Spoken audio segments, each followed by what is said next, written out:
So, about a year ago, I found this game on Steam called Date Warp, and it was fun.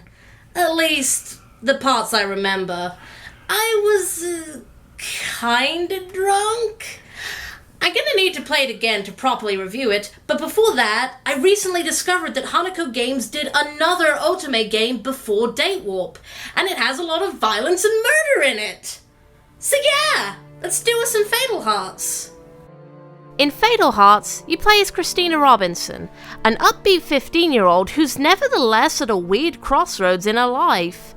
You know, that whole mess about school and boys and family and not really having any idea what you want to do with your life.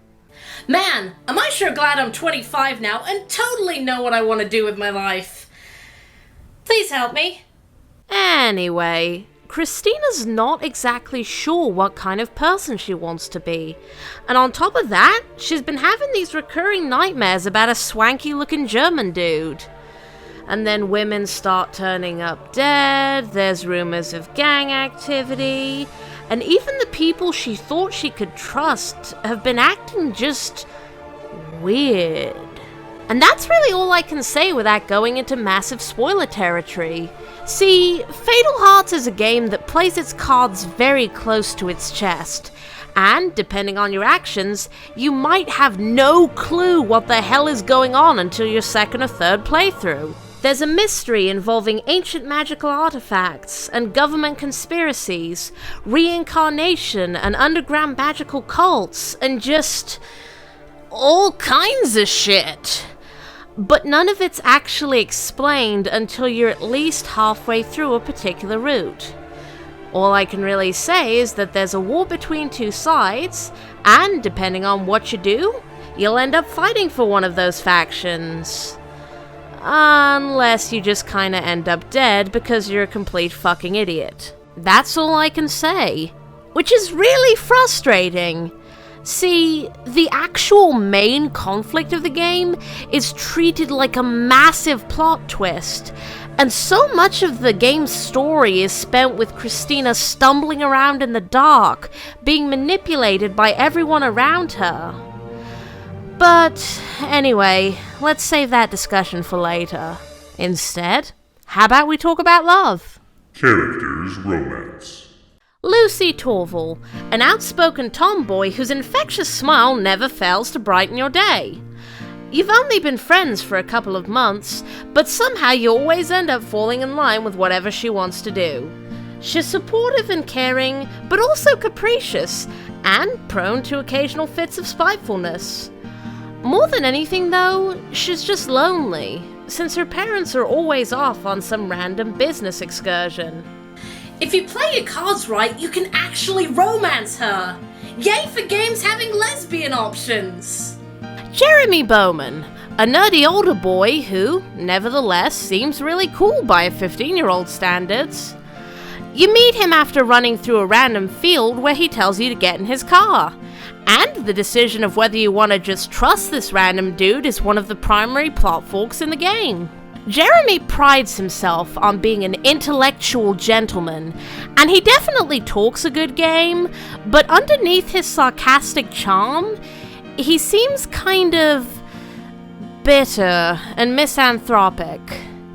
That said, if he judges Christina to be not like other girls, the two develop a very close friendship. If he finds her intellect lacking, however, yeah. Randy Gardner, a token jock I actually didn't hate. He's an easygoing kind of guy who believes in doing the right thing no matter what. He's pretty simple-minded and stubborn, but overall, he's just a fun, chill dude who happens to be caught up in a whole lot of supernatural bullshit. Tim Davies.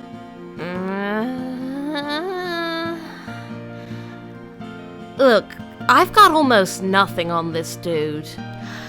He's Randy's best friend, and he's definitely the more pragmatic of the two guys, but he's also pretty quick-tempered and prone to fits of righteous fury. He's the kind of spunky Shota dude that'd be voiced by Greg Ayres if there were an anime adaptation. Yeah, come on, let's do this shit! Woohoo! Other than that, though, I don't know what to say. You can kiss him at some point, but there never really seems to be any kind of actual romance between the two of you. It's just like weird teenage sexual tension stuff. Man, that sounds like a creepy thing for me to say. Elizabeth Sumners, who I didn't even know existed on my first 3 playthroughs. See, depending on which side you, side with, she's either a close ally or a random headline in the local "Oh shit, she dead" papers. While the two of you have never been particularly close, you've always had a kind of casual acquaintanceship.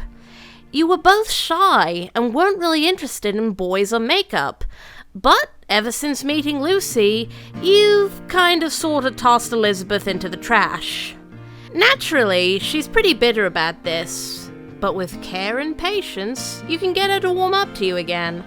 Anyway, she's pretty much just your stereotypical adorable shy bookworm girl. But I mean, just look at her. With her little pigtails and her inferiority complex and her stupid ass glasses. Duh. And then there's this guy, who will remain unnamed. Depending on what kind of direction your playthrough goes in, he's either a primary love interest or a primary villain. He appears in your dreams, bemoaning the love he once lost and the bloody sins he was forced to commit in the name of that love. As for his true name and nature, you know by now I can't say jack shit about this guy. But hey, he's a classy older gentleman, which should count for something, right? Damn, I love cravats. Gameplay. I'm gonna go ahead and say this is probably the longest gameplay section I've done lately. See, Fatal Hearts is a visual novel. And, like with every visual novel, the ending you get depends entirely on your dialogue choices and the choices of actions you take.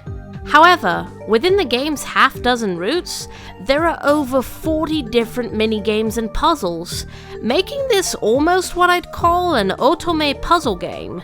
Hell, the game starts with a puzzle, where you have to click and drag the threads of a spider web so that you can actually see the dream the main character's having. From then on, you're tasked with doing all kinds of crazy shit, from deciphering an ancient language and casting arcane magics to, making macaroni and cheese.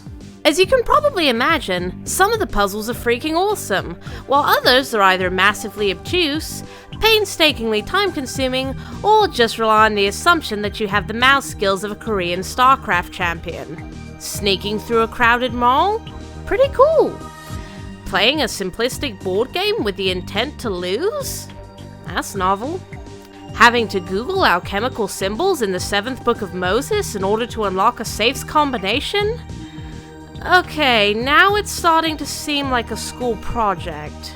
Using a tiny hook to pull money out of your piggy bank? Goddamned infuriating! The sheer abundance of puzzles did keep me engaged, at least in the sense I was wondering what kind of dumb shit I'd have to do next.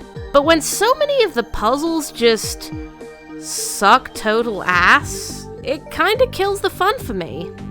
Luckily, the game has a built-in help system where you can ask for hints, but depending on the puzzle, the hints can be frustratingly vague, or even outright pointless. In order to open this door, you'll need to figure out the passcode. No shit! Hitting F10 and typing in a particular command will allow you to skip the current puzzle completely, but damn it, I don't like having to cheat! The game's split into 4 main chapters, and the first 2.5 are usually spent being totally in the dark about everything. Okay, so I'm having weird dreams, and Lucy's parents are acting weird. I found a random dead chick, and there's this older boy who seems to be flirting with me. But then when you get to the 4th chapter and the chips are down, the game rushes through the climax, and you're slammed head first into a wall of text that just tells you how the story ends. Holy shit, I'm in a giant mansion and everything's on fire and some dude who looks like one of the Chuckle Brothers is screaming at me in German, what the fuck?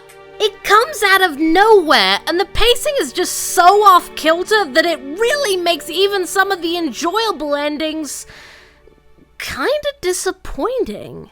Presentation. The game's art is fairly basic. It's vaguely anime style, but of that one high school friend who draws manga on DeviantArt level.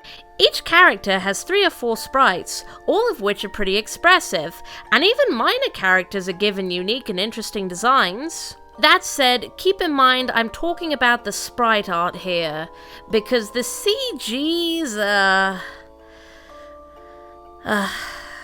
Okay. To its credit, Fatal Hearts does have over 50 different event CGs, which is an insane number for an indie Otome game.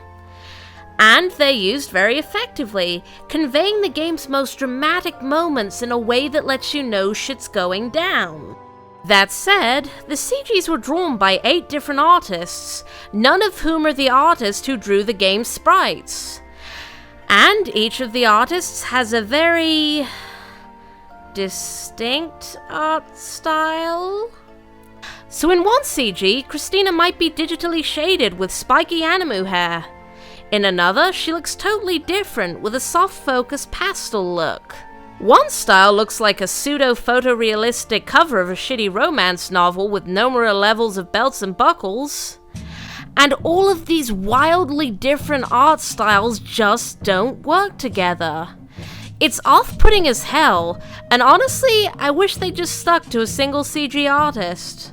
As for the music, well, I'm not sure if it was an issue with my laptop or something, but there were entire hour-long stretches where there was just no music at all. I heard 1 or 2 tracks which popped up during the more ominous scenes, but for most of the game there was just silence. I can't really talk about the music because I didn't freaking hear any. But what about the writing? Well, pacing problems aside, the writing is one of Fatal Heart's greatest strengths.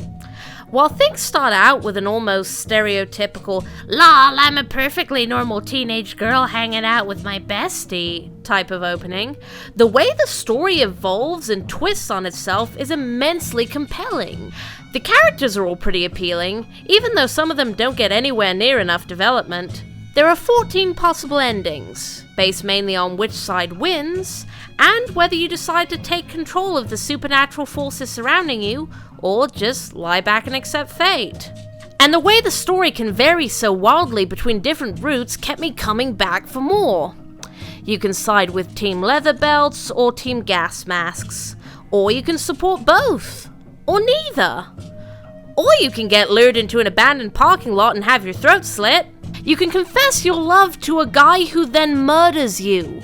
Or maybe the 2 of you run off together, or something random and awful happens to both of you. The story's fun and energetic, and even despite the rushed climax of the game, I found myself coming back as often as I could because I genuinely wanted to see how things would turn out. Final thoughts. God damn it, I wanna love this game. There's some awesome stuff in here. The way all the characters have hidden darkness, the way goofy puzzles, old dude in a cravat. But at the same time, it just feels so clunky and unpolished in places. So, here's what I'm gonna say on this one. Fatal Hearts isn't a game for everyone. But if you like supernatural mystery stories, or if you like characters with hidden motives and troubled pasts, or hell, if you want to play an otoge with lots of puzzles and minigames, this might be just what you're looking for. And hey, there's a free demo on the Hanako Games website, so you can always try it to see how you feel. The game's far from perfect, but for the right kind of person, this game's a ton of fun. It's kinda clunky and rough around the edges, but it's got a lot of good points too. Like the dude in the cravat.